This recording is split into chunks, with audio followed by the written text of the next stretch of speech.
गिरिलिंग आणि दंडोबा लेणीवर बौद्धांनी आपली वहिवाट ठेवावी. बौद्ध पुरातत्व अभ्यासक अशोक नगरे. युवा बौद्ध धम्म परिषद आयोजित एक दिवसीय अभ्यास दौरा संपन्न.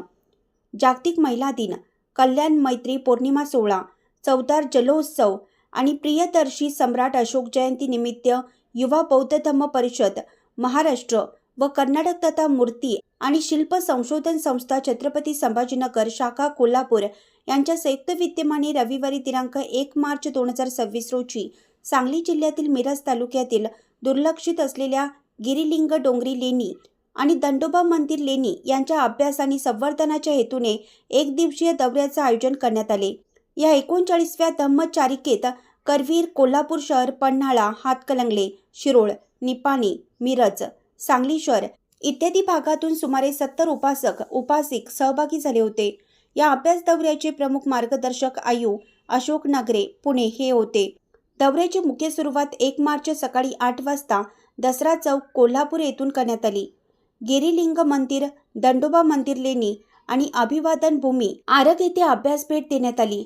अशोक नगरे म्हणाले की गिरिलिंग येथील इसवी सन 1 ते 2 शतकातील हिनयानपंथीय प्राचीन बौद्ध लेणी ही स्थानिकांकडून मुद्दामून दुर्लक्षित केली जात आहेत की हे षडयंत्र वेळीच ओळखून आपल्या लेणी त्यांच्या अतिक्रमणास बळी पडण्यापूर्वीच गिरिलिंग लेणीवर आपला राबता वाढवलाच पाहिजे.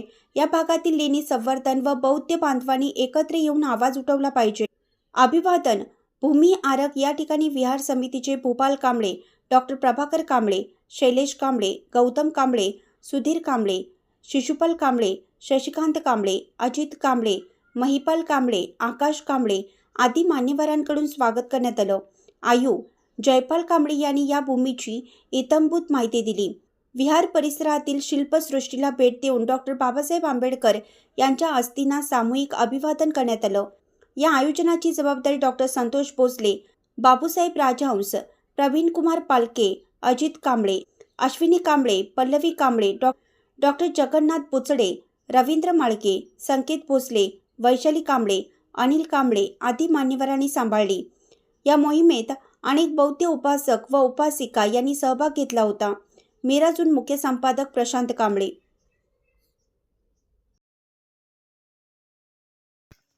आणि की इथं म्हटलं जातं की इथं बौद्ध त्याचबरोबर शैव आणि जैन पंथांच्या लेण्या आहेत, परंतु माझ्या मते मला तरी तिथं तसलं कुठलंही स्ट्रक्चर आढळून येत नाही.